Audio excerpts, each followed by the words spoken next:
Thank you again to everyone for joining, and I am going to turn it over to Catherine with Common Cause Ohio. Well, hi, everybody. Like she said, I'm Catherine Turcer from Common Cause Ohio. I am joined by Jen Miller from the League of Women Voters and Petee Talley from the Ohio Unity Coalition. So the way we organize this is that we're each going to provide some remarks and then do some questions at the end.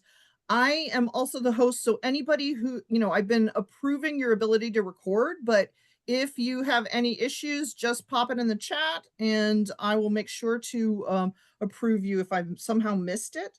I hope you are enjoying a little bit of lunch. In my case, I grabbed some tea. I'm just glad that we're here talking about Senate Bill 153 and House Bill 233. We're talking about dangerous, deceitful, and unnecessary pieces of legislation. These bills are an attack on direct democracy.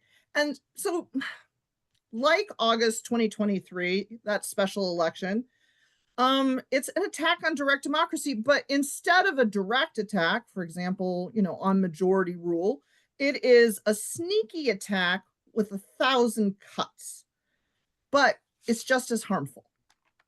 Now, there's been a lot of attention on other parts of the legislation, especially Senate Bill 153. So there's been some focus on, documentary proof of citizenship, changes in the voter ID. There's a focus on kind of the elimination of drop boxes and some of those other things.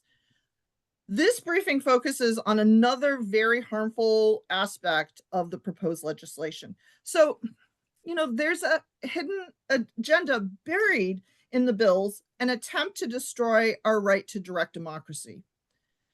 And I suspect, I feel like many others, that it's like, they're back, they're coming again.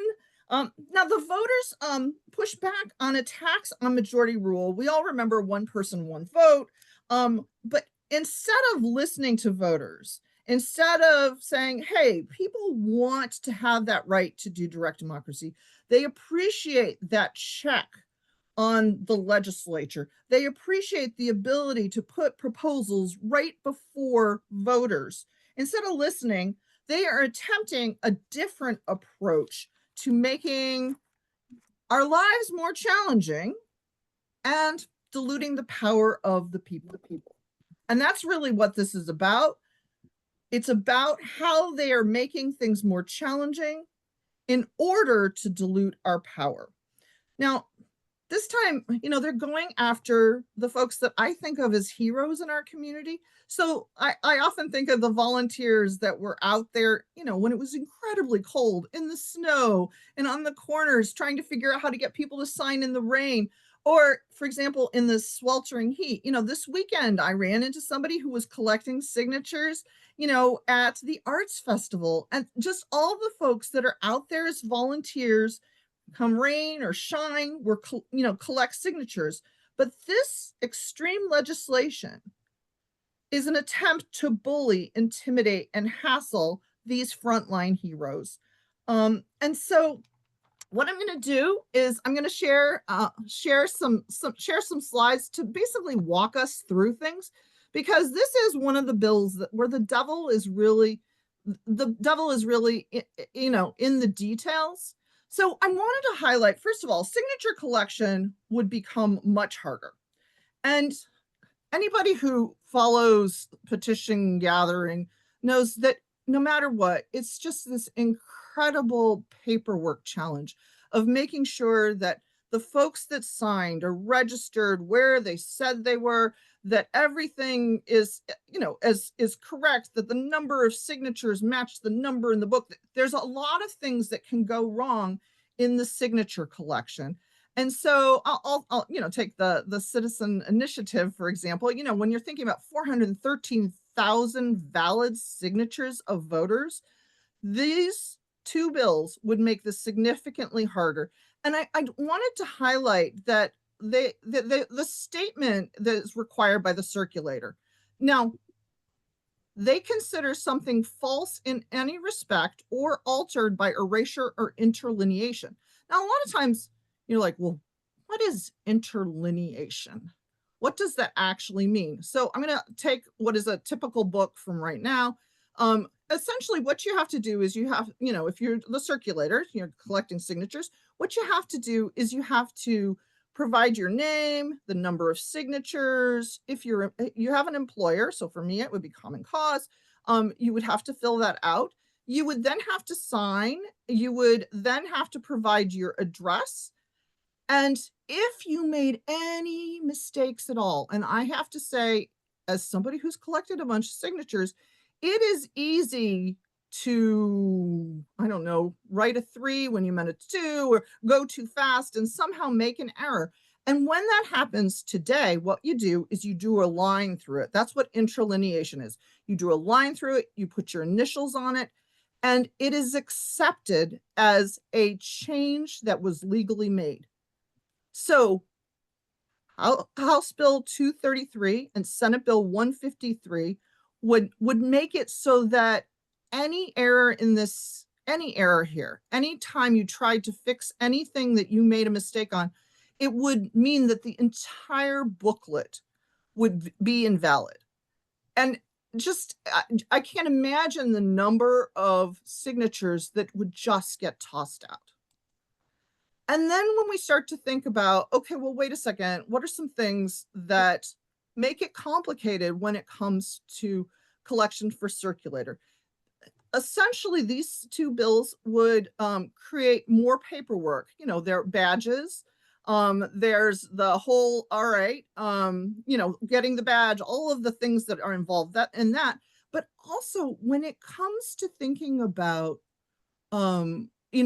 badges and providing information and who is actually considered compensated, it's so broadly written as to say any of us. Like if I were to give a clipboard and a pen to a volunteer and a t-shirt that says the name of the campaign, which is very typical. It's one of the things as when we were fair districts, we were all the time, we were handing out t-shirts, we were giving pens, anything of value would then mean that a circulator would have to get a badge, which creates significantly more paperwork. And the more paperwork that you have, the more likely things are to go wrong.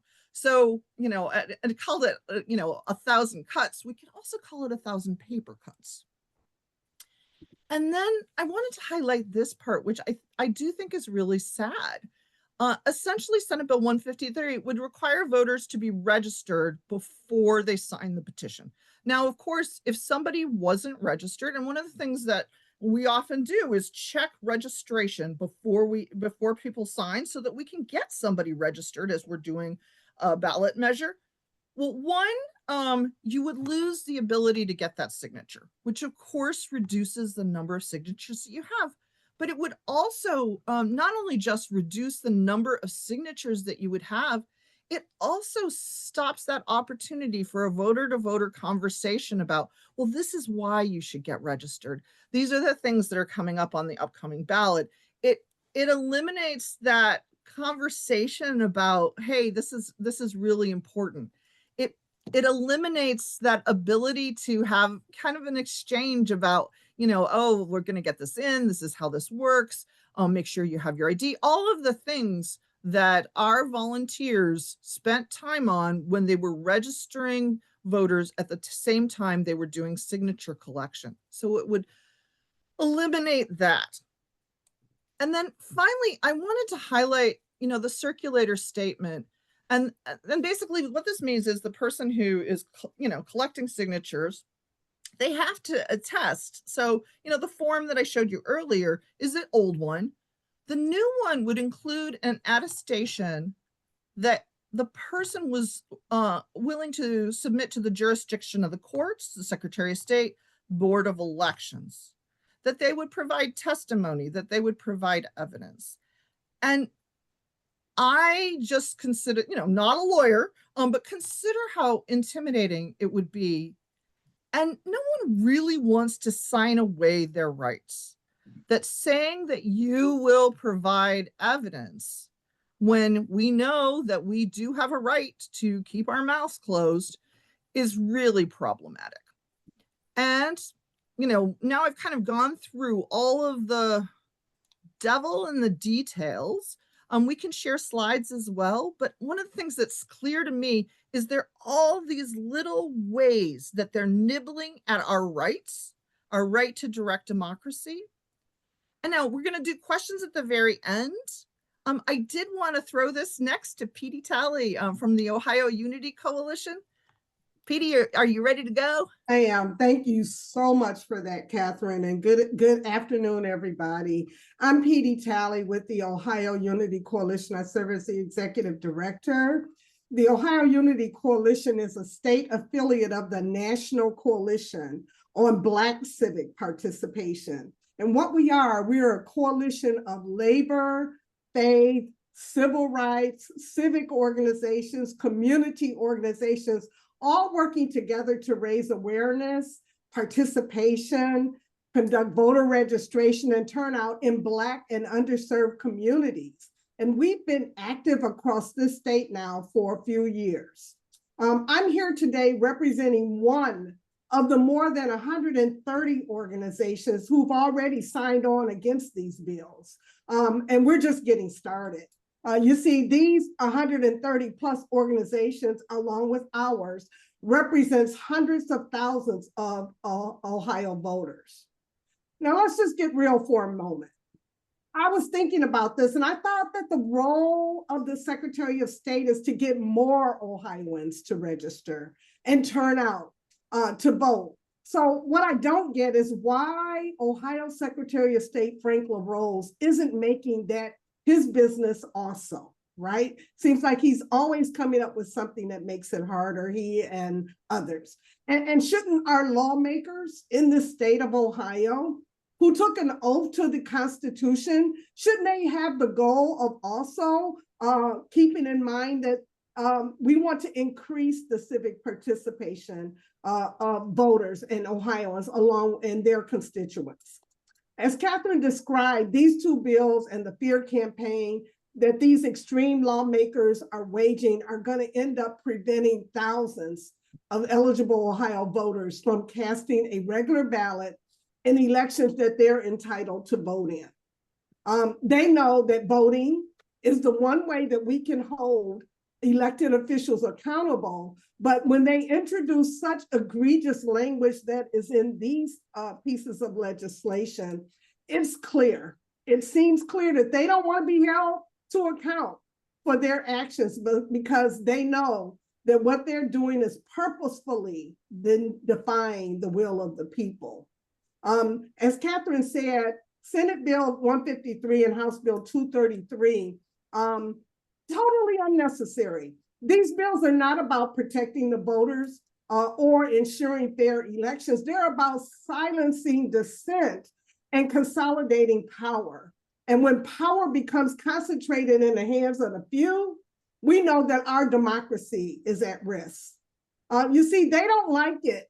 It seems that when the people of Ohio stand up to them, these two bills seem like retribution for the defeat of issue 1 during the special election in 2023, when the voters understood that the direct attack on our democracy, voters voted, they voted to protect one person, one vote, because Ohio belongs to all of us and not just a few select people who wield power.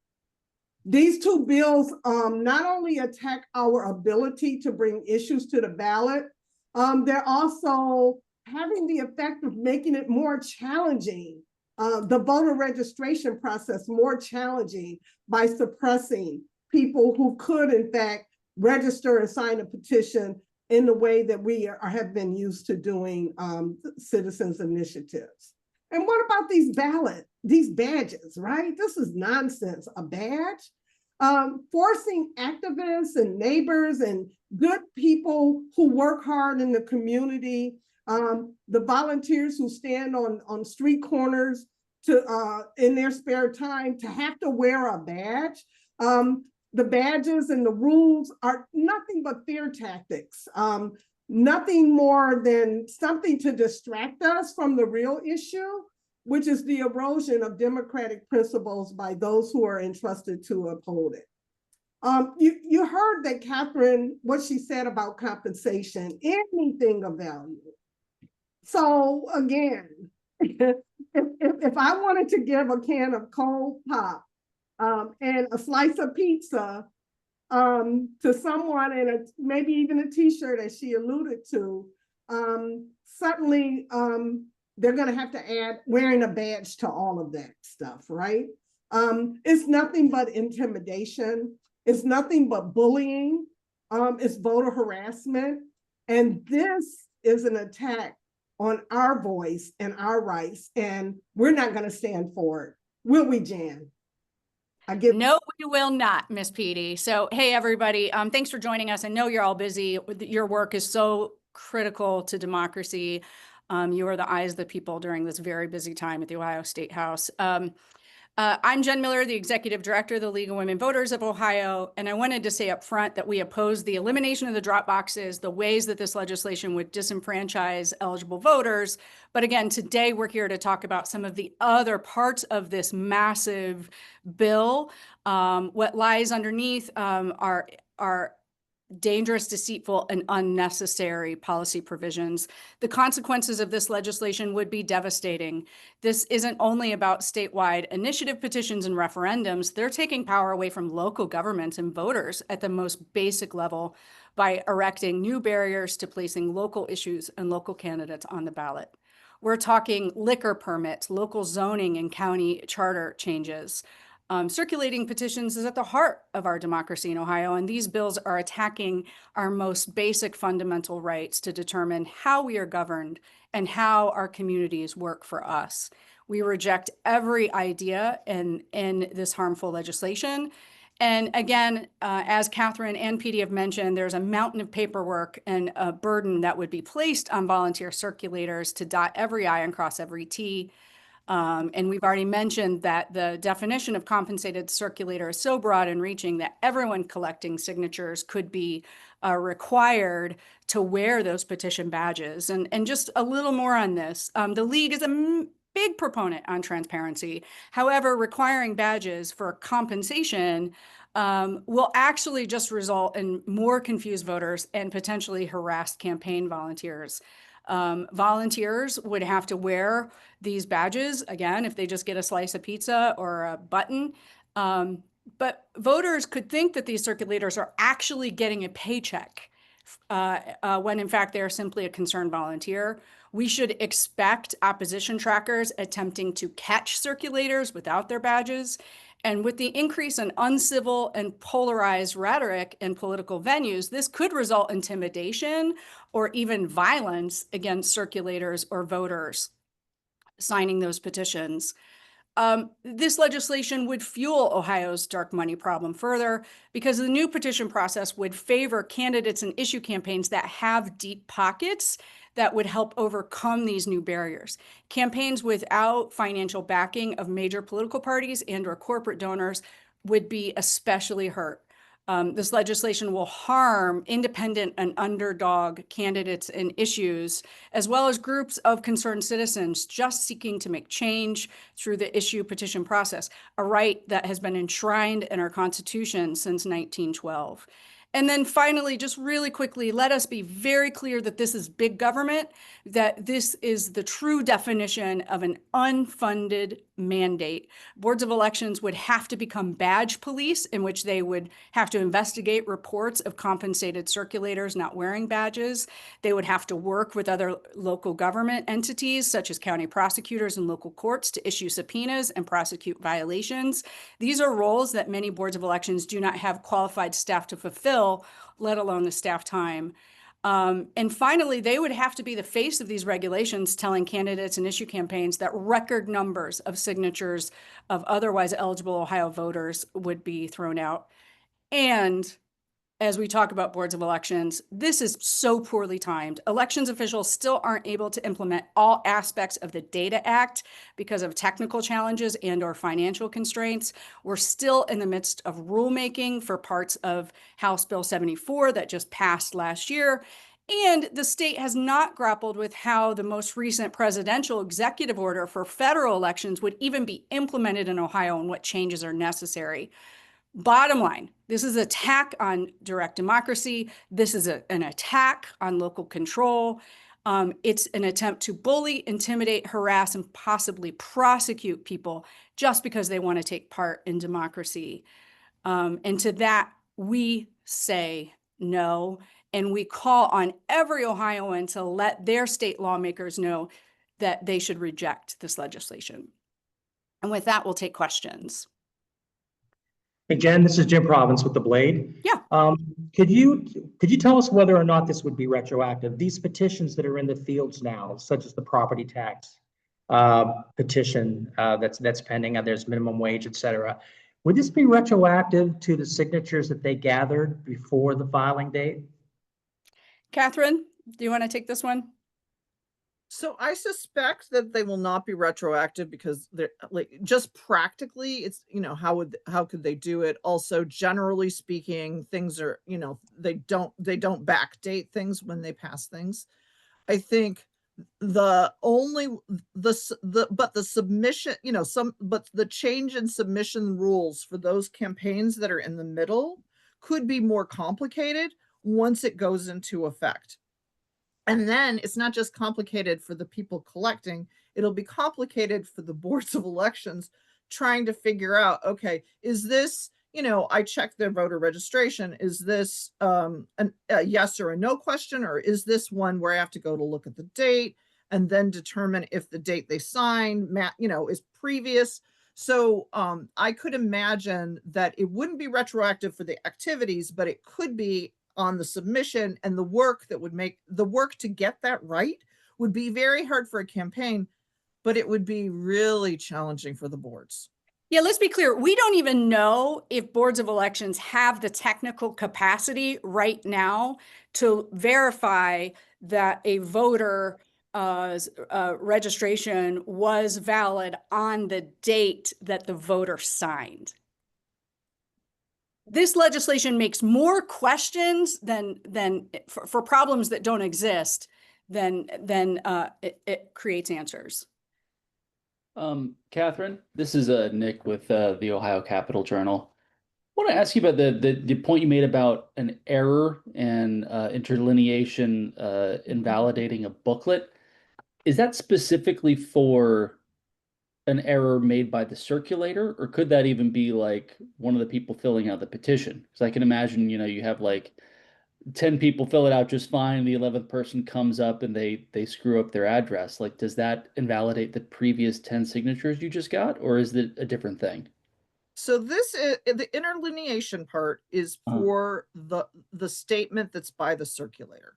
Okay. Now, the thing to remember is you could have a booklet that has one signature or two signatures. You went to your neighbors and you got a few, or it could have, it depends on, a lot of times the number of signatures depends on the length of the issue and the summary. And so it could, it could have as many as 60 signatures in there, and it could eliminate all 60. So I think that's the way to think about it too, is to not just think about it as, okay, you'd lose a booklet. You could lose a booklet with a lot of signatures. And then just think about how often, especially now that we're always using computers, how often you all of a sudden realize that you got your, you were talking and all of a sudden you just made an error, like even in your own name. It really is one of the ways that they could eliminate just a ton of signatures. Yeah, so let's be clear. There's two ways. One is there's more rules for the individual signers, so more hoops for that could make individual signatures thrown out. Mm-hmm. But in addition, a simple clerical error by a volunteer circulator could mean an entire booklet that could have 50, 60 signatures are thrown out. So you have two ways that signatures could be thrown out. Hey guys, it's Julie. I have a question about, when Ohio passed the big last election law in 23 and Mark Elias brought suit, the judge ultimately said that that law was constitutional, that there's no right to a drop box, that there's no right to early voting. And he also said that it seemed like at that time, the voter ID stuff was fine. So I'm just wondering, are you reading this new bill as having taken all that into account and trying to find new ways around, to escalate without drawing a legal challenge? So there's a couple things here is I think that there could be legal challenges anyway, Julie. But yes, this is adding on to 458 in ways that will stifle participation in democracy as voters, as volunteers, as candidates, as local governments. Okay. I've got a question. This is Andrew Tobias. And this is slightly off topic, but it is related. I was wondering how the passage of House Bill 1, the foreign national money ban, has implicated ballot, signature campaigns. If there's been a chilling effect, or if there's been any administrative problems. I know there's a lot of concerns that people had at the time that was passed, but I also know that kind of like in court, so I'm not really sure what the latest is on that. So I was hoping to hear kind of like different people on this call's view on what that's meant for this kind of thing. This legislation is along the same theme as, the 60% threshold in August, as HB1 that wouldn't even allow a green card holder to contribute to an issue campaign. It's all a part of the same theme of this gerrymandered, corrupt legislature taking power away from the people, making direct democracy, petition circulating democracy impossible at the local and state level. Well, and Andrew, you know that I'm an enormous fan of transparency. I would like greater transparency in all elections. I'd like to, with independent expenditures, I would just like things to be very, very clear who's funding things. And what was so horrible about that was, as opposed to, hey, let's create greater transparency in all elections. If they are we're truly worried about foreign money, they could have put in a ban. I think the thing that did make and can make things complicated has to do with that it truly was citizen donations that had to be used for our direct democracy. And for most nonprofits, that wasn't necessarily something that we were tracking. And so it's an additional paperwork burden again. It's an additional burden because of course, right. It's citizen money, we're using citizen money, of course. But when you're having to be like, all right, are we absolutely using citizen money, and being able to track it and be able to prove it in case you're investigated, that's where it ends up diluting your ability to get the job done.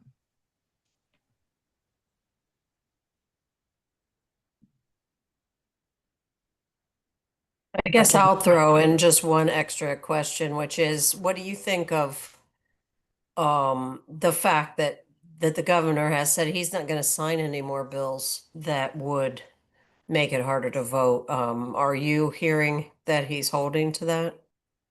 I mean, our message to the governor is that this is a massive elections overhaul that would be incredibly expensive at the local level, full of unfunded mandates, that it would harm everyday Ohioans who want to participate in democracy as voters or circulators. Dan, do you have the feeling that this bill is on the fast track? Do they want to do this before they leave for the summer? There are some that do, but it is unclear that it's on the fast track. We are asking for more hearings. Keep in mind that this legislation dropped on the first day of early vote for May, and their last hearing was on certification day. So boards of elections have not even had a chance to weigh in yet. So at minimum, they need to have another hearing that welcomes boards of elections to share how robust these changes are and how impossible it would be to implement. Do you think that was just happenstance, or do you think that was intentional? The timing of the hearings? I don't think it matters. It's shameful either way. You know, there's no more important constituent when it comes to democracy bills than the boards of elections and the voters. And boards of elections have not been heard yet. And I talked about the devil in the details when it comes to all this stuff. It's the boards of election officials that really understand how onerous this will be. Not just for the voters, but for themselves.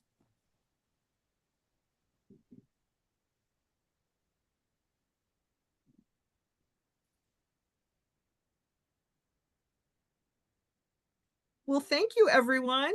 Yeah. Any other questions before we hand it to Jess to wrap us up?